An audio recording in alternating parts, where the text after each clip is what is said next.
Episode 60.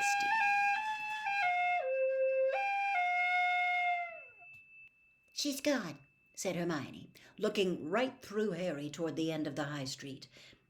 Why don't we go and have a butterbeer in the Three Broomsticks? It's a bit cold, isn't it? You don't have to talk to Ron, she added irritably, correctly interpreting his silence.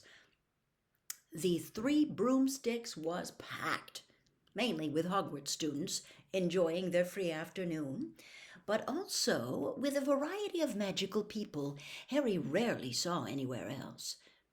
Harry supposed that as Hogsmeade was the only all-wizard village in Britain, it was a bit of a haven for creatures like hags, who were not as adept at wizards as disguising themselves. It was very hard to move through crowds in the invisibility cloak in case you accidentally trod on someone, which tended to lead to awkward questions. Harry edged slowly towards a spare table in the corner while Hermione went to buy drinks. On his way through the pub, Harry spotted Ron, who was sitting with Fred, George, and Lee Jordan. Resisting the urge to give Ron a good hard poke in the back of the head, he finally reached the table and sat down at it. Hermione joined him a minute later and slipped him a butterbeer under his cloak. I look such an idiot sitting here on my own, she muttered. Luckily, I brought something to do.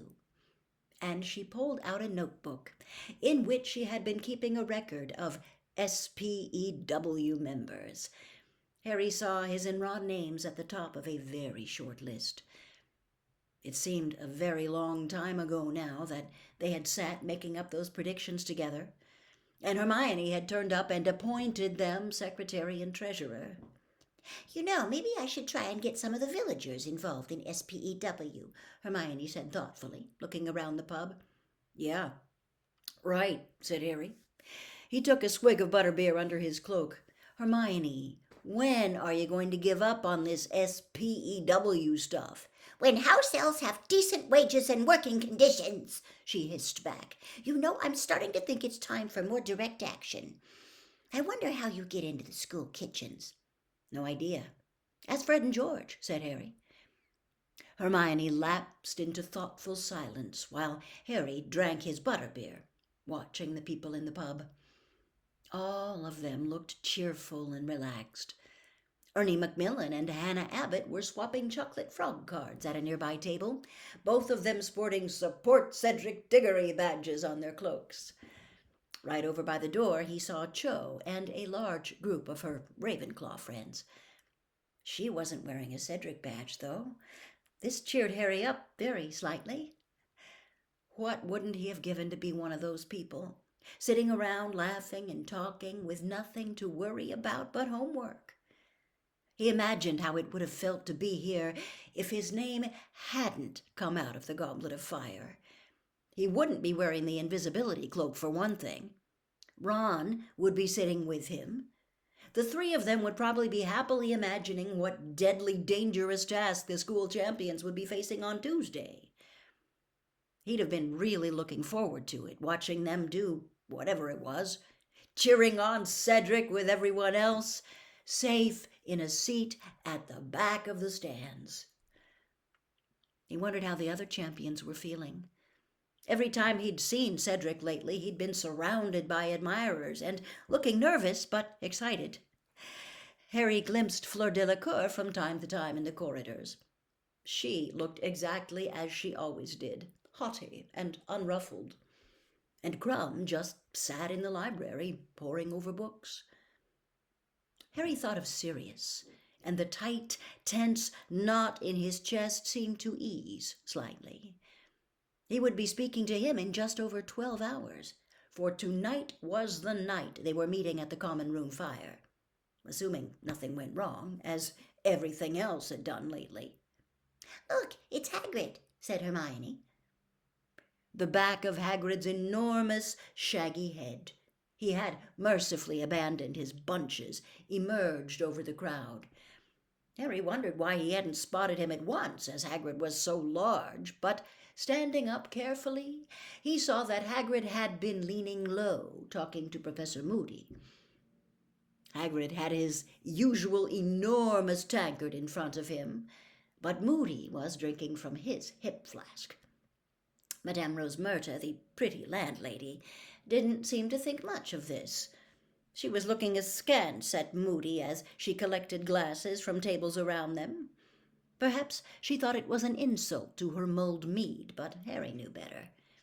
Moody had told them all during their last defense against the dark arts lesson that he preferred to prepare his own food and drink at all times, as it was so easy for dark wizards to poison an unattended cup. As Harry watched, he saw Hagrid and Moody get up to leave. He waved, then remembered that Hagrid couldn't see him. Moody, however, paused, his magical eye on the corner where Harry was standing. He tapped Hagrid in the small of the back, being unable to reach his shoulder, muttered something to him, and then the pair of them made their way back across the pub toward Harry and Hermione's table. "All right, Hermione," said Hagrid loudly. "Hello," said Hermione, smiling back. Moody limped around the table and bent down. Harry thought he was reading the Spew Notebook until he muttered, "Nice cloak, Potter."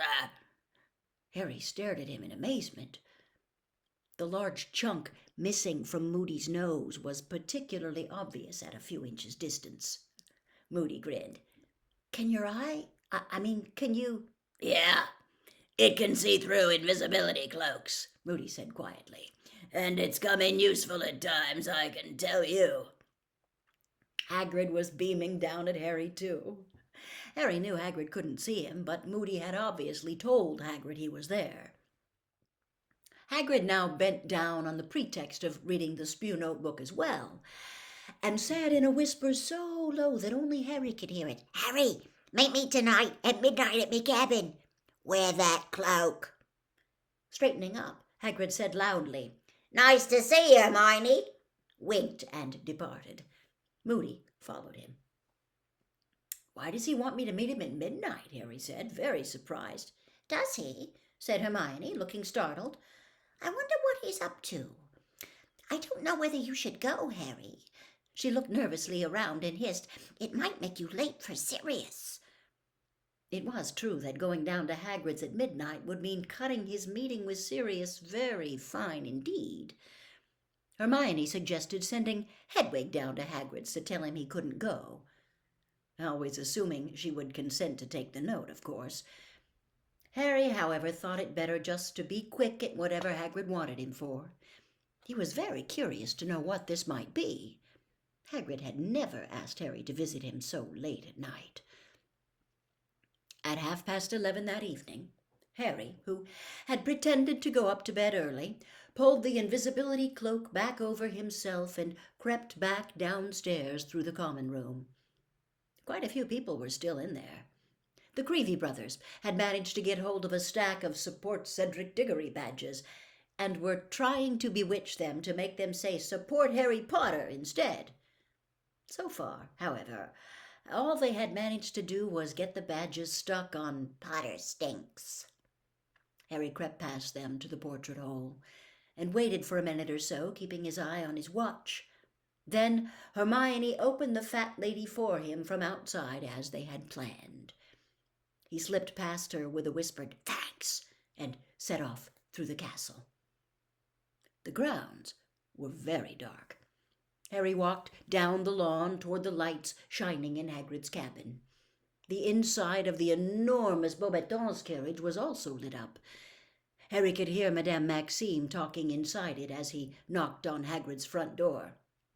"You there, Harry?" Hagrid whispered, opening the door and looking around. "Yeah," said Harry, slipping inside the cabin and pulling the cloak down off his head. "What's up?" "Got something to show ya," said Hagrid. There was an air of enormous excitement about Hagrid. He was wearing a flower that resembled an oversized artichoke in his buttonhole. It looked as though he had abandoned the use of axle grease, but he had certainly attempted to comb his hair. Harry could see the comb's broken teeth tangled in it.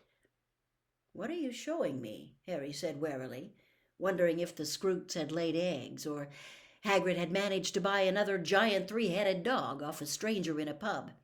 Come with me. Keep quiet and keep yourself covered with that cloak, said Hagrid. We won't take Fang. He won't like it.